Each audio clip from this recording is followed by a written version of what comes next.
Okay, we're here on the Royal Caribbean, and we're here with a bunch of pickleball players. We have 3 courts outside, and I'm Coach Matty, and Coach Mei Shin is the camera person right now. Please look up Pickleball Couple, and you'll find us.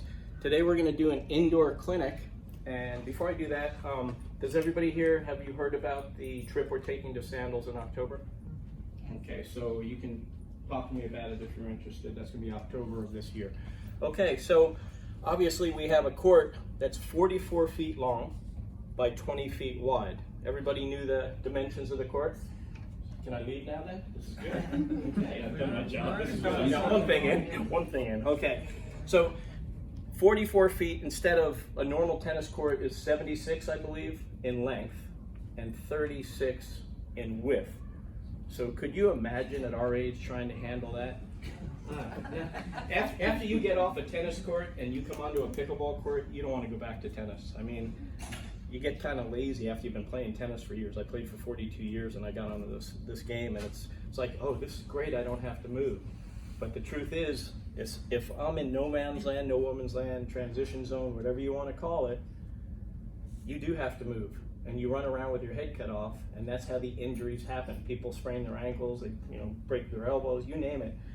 Most of it happens in here, but unfortunately, a lot of it happens from people backing up. So another thing, if you've never heard it, do not back up, because you land on your butt, land on your wrist. Anybody here back up and fall? I think we have somebody here. So 3, any break? No. Ligament, pull the ligament. So I'm going to go over a couple of safety things because this is really important.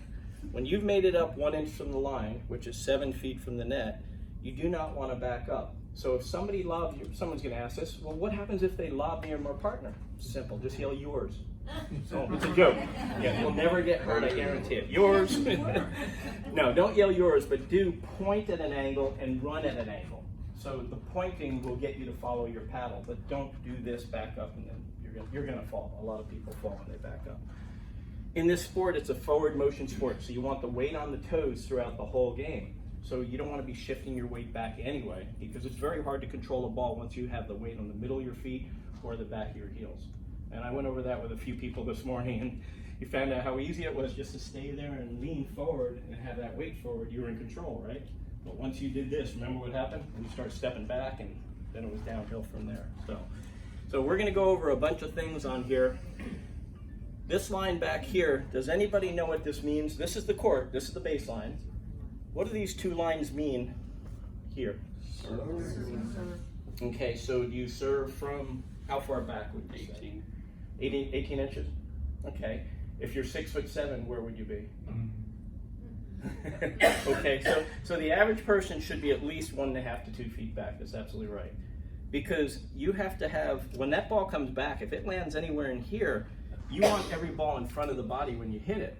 So if you're right on that baseline, you're going to hear this a lot. Good luck. Because here's what your next shot's going to look like. And what did we just say about backing up? You're not going to get a great shot.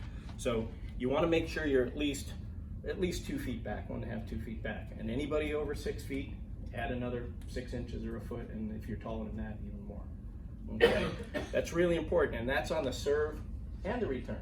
Because if you stand here on the return right up against that line and somebody puts a ball right there, this close to you, you're doing this again.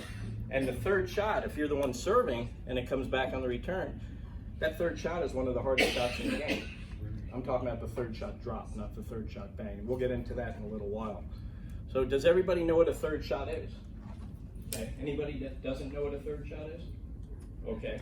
So you really have 4 choices on your third shot. Is there anybody here that, okay, I'm going to go over the first 3, and then anybody here that can tell me what the 4th is. So if I'm serving, my wife is with me, we have 2 people, one here, and this person is the receiver. Everybody have that so far? So here I am, I'm serving to this person, they return it, their partner's already here, okay? So who has the advantage, the serving team or the returning team? Why? Okay, one person up, and the person that does the return, what do they have to do to get up? Because their goal is to get 1 inch from the line. That should be your goal in this game. What do they have to do? I'm sorry? Return it deep. Okay, deep, slow, high, slow, and deep is what I always teach. Because The slower, the higher, the deeper you get that return, you can actually walk up to that line and be ready. It's amazing if you put it high, slow, and deep enough. But if you bang it nice and low, and this person is decent enough to handle that, they're gonna hit it back so fast, you're gonna get stuck with your feet right here as a returner. And now you have a hard job because you're hitting up on every ball, your feet are exposed, and your angles are open. The more you're in no man's, no woman's land transition zone, the more your angles open up. Has everybody felt that before when they're in the area where they shouldn't be? It's a very hard shot, and most good people are gonna put it to the toes. So we have this on the serve and the return, you step back. What do you think this means right here? Why did I draw a circle there? Don't stay there. Okay, don't stay there, but the reason I drew it is if my wife and I are here and I'm serving, especially when you first start this game, the serve and the return are the two most unimportant shots in this game until you miss them. Does that make sense?